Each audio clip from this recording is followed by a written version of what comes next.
Posicionamiento y reposicionamiento del Frente Amplio como fuerza política opositora es el título de la columna de análisis político de hoy que propone el director de Factum, Eduardo Botinelli, quien ya está en los estudios de TV Ciudad. ¿Cómo andás, Eduardo? ¿Qué tal, Martín? ¿Todo bien? Todo bien.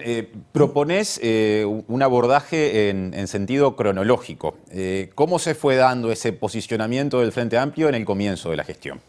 Bueno, sí, inicialmente recibe un golpe el Frente Amplio, pierde el gobierno después de 15 años de gobierno y sin dudas es un movimiento muy fuerte, muy importante, que de alguna forma lo descoloca, no solamente en la pérdida del gobierno, sino también en empezar a ocupar un rol de oposición con una variante con respecto a lo que era antes el Frente Amplio como oposición.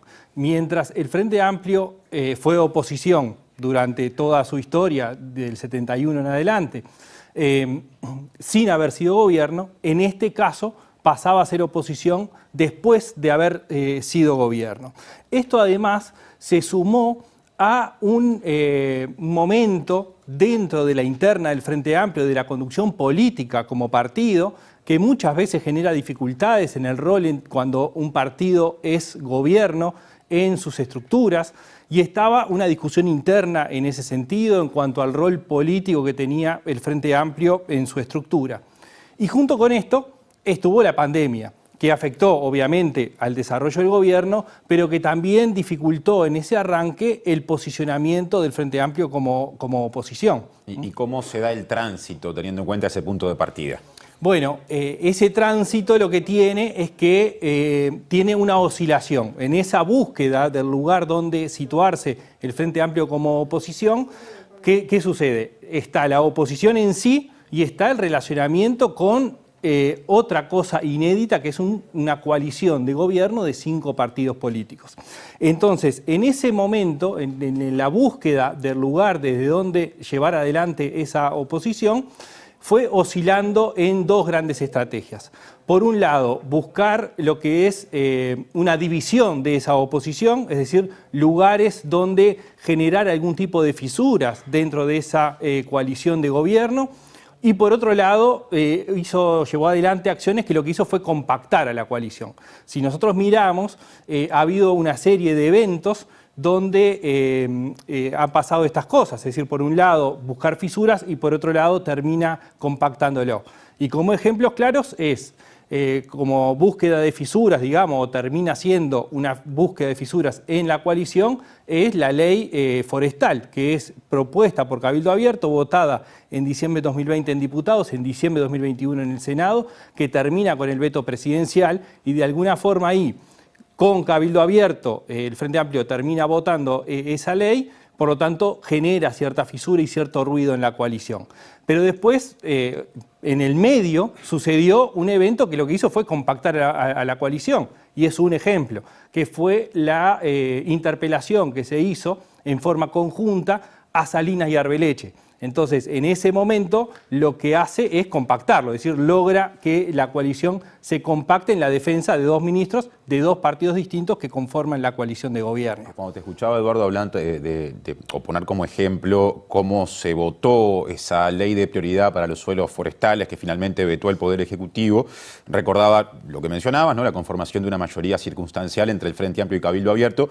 Han habido otros casos en los que el Frente Amplio pivoteó y generó mayorías circunstanciales con parte del Partido Colorado, sobre todo con Ciudadanos, en algunos temas de la agenda más social en algún punto, ¿no? Está pasando ahora con el proyecto de eutanasia y suicidio médicamente asistido, pasó con cuidados paliativos, pasó con la falta de votos para corresponsabilidad en los cuidados digamos, y una serie de medidas que otros sectores de la coalición no pudieron sacar adelante. Es decir, también ahí se ha dado ese juego. Sí, también en la ley de aeropuertos, por ejemplo, una parte del Partido Colorado votó, el Partido Nacional votó con el Frente Amplio. Es decir, ha habido momentos en donde ese juego no es solamente con uno de los partidos que conforman la coalición, sino que son partes, ¿no? Y en este caso que mencionaba sobre el tema de eutanasia y suicidio asistido, sin dudas, ahí hay un parteaguas que en todo caso podemos profundizar en otro momento porque es muy importante desde el punto de vista de las concepciones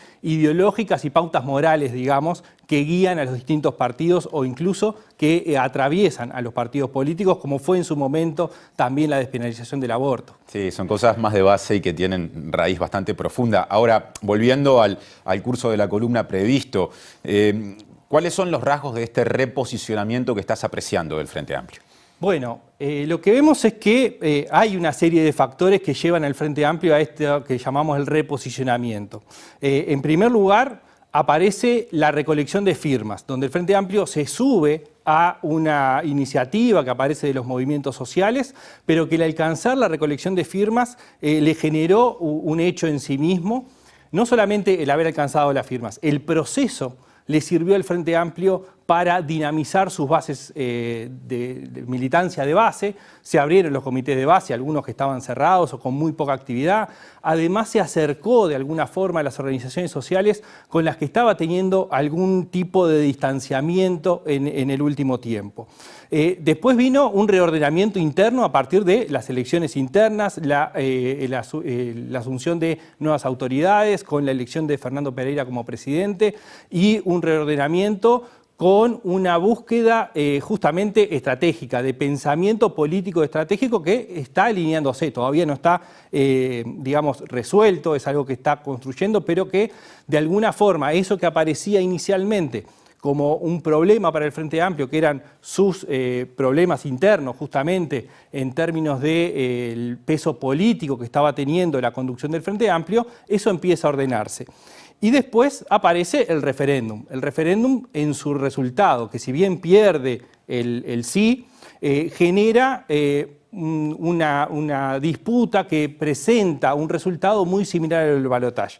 Entonces, a partir de esto, lo que podemos ver es que el Frente Amplio ha ido virando desde la recolección de firmas hasta ahora, en que ya deja de buscar esa división dentro de la coalición o de buscar fisuras, sino que empieza a compactar a la coalición con una lógica de enfrentamiento de dos bloques, ¿no? Con esa lógica de que en el balotaje y en el referéndum el bloque oficialista obtuvo el 48-49%, directamente en el referéndum, ahí si juntamos el voto en blanco estamos en los mismos niveles de lo que fue la segunda vuelta, y el impulso, digamos, que nuclea lo que el Frente Amplio apoyó tanto en la segunda vuelta del 19 como en el referéndum está un punto y medio por debajo. Entonces, la lógica que estamos viendo es que lo que está haciendo el Frente Amplio es buscar dinamizarse desde ese lado, desde la confrontación de bloques de nosotros contra ellos, y el ellos es el compactar